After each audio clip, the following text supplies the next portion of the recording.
9 अगस्त को संयुक्त राष्ट्र संघ द्वारा घोषित अंतर्राष्ट्रीय देशज दिवस के 31वें वर्ष पर नैनपुर में एक भव्य और वैचारिक सांस्कृतिक महाकुंभ का आयोजन किया गया, जहां गोंडवाना समाज की संस्कृति, परंपरा, पहचान देखने को मिली।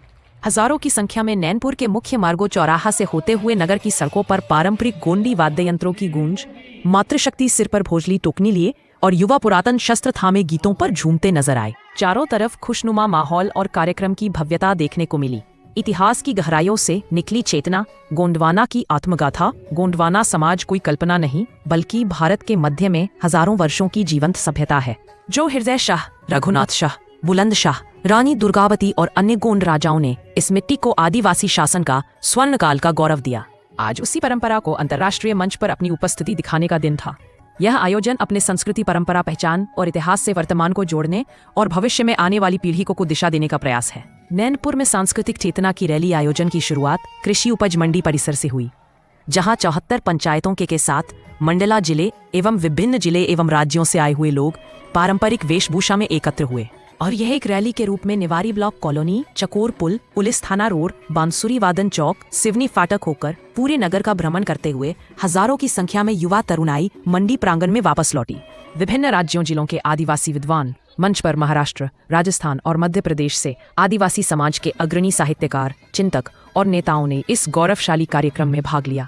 मुख्य अतिथि उषा किरण अतराम, सुप्रसिद्ध आदिवासी सामाजिक कार्यकर्ता, चिंतक एवं सचेतक डॉक्टर हीरा मीना, इंजीनियर कमलेश टेकाम, प्रदेश अध्यक्ष गोंडवाना गणतंत्र पार्टी मध्य प्रदेश, सीताराम गोंड प्रदेश सचिव गोंड समाज महासभा, ओमवती उइके जनपद अध्यक्ष, इंदर सिंह उइके, राजाराम मरस्कोले, वंदना टेकाम, उर्मिला उइके, लालजू मरस्कोले सहित विशिष्ट अतिथि एवं आमंत्रितों ने इस कार्यक्रम में भाग लिया।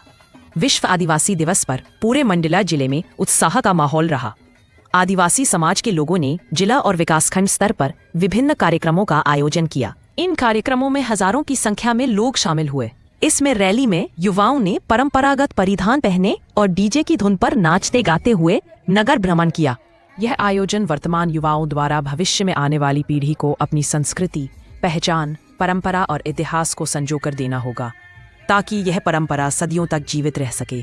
नैनपुर मंडला से न्यूज रूम टीवी के लिए अनिल जांगड़े की खास रिपोर्ट।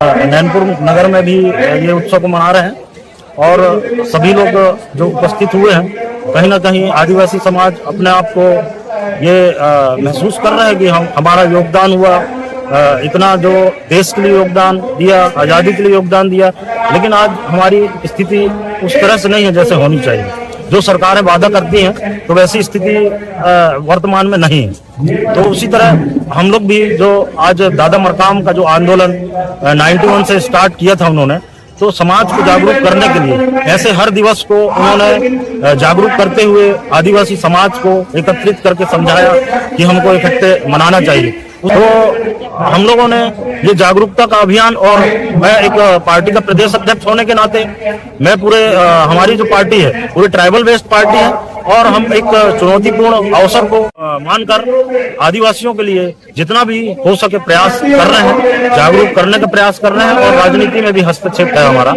और आगे सत्ता में आने का प्रयास भी किया जा रहा है।